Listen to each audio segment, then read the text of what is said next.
ইয়া রাসূলুল্লাহ, যাইতে মনে চায় আপনার ওই মদিনার অলিতে গলিতে। স্বাদ আছে কিন্তু সাধ্য নাই, প্রেম আছে, ভালোবাসা আছে, মহব্বত আছে, কিন্তু যাবার মতো টাকা নাই।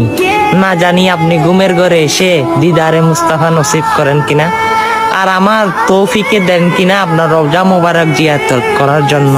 শুধু দাঁড়িয়ে একবার বলবো লাব্বাইক ইয়া রাসূলুল্লাহ, ও হাজরে কাউসার দেখব, আপনার অলিতে গলিতে গিয়ে লাব্বাইক ইয়া রাসূলুল্লাহ, লাব্বাইক ইয়া রাসূলুল্লাহ সাল্লাল্লাহু আলাইহি ওয়াসাল্লামের দবনিতে মুখরিত হব, কিন্তু আপনি রাসূল রওজাতুল মুনাওয়ারা থেকে সালাম গ্রহণ করবেন।